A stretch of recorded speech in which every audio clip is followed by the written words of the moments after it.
आज प्रचंड राग सामान्य नागरिकांमध्ये, सामान्य मतदारमध्ये आहे.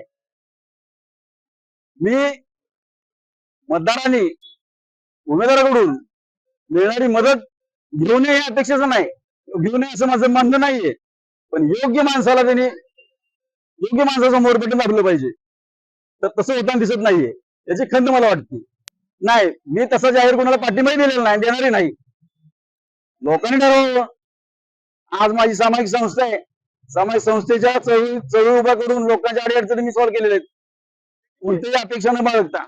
आज मी वकील आहे, धडाडीचे कार्यकर्ता आहे. लोकांनी जर मनाव घेतलं तर एक मत चांगलं विचारला, आज परकडपणे कुणी माणूस आहे माझ्यासारखं इथं, एक मत चांगलं विचारला, पण हे होत नाही. त्यामुळं माझं या सगळ्या गोष्टीतून विश्वास उठलाय. त्यामुळे मी सरळ सरळ लोकांना म्हणतोय, मला मतदान करू नका.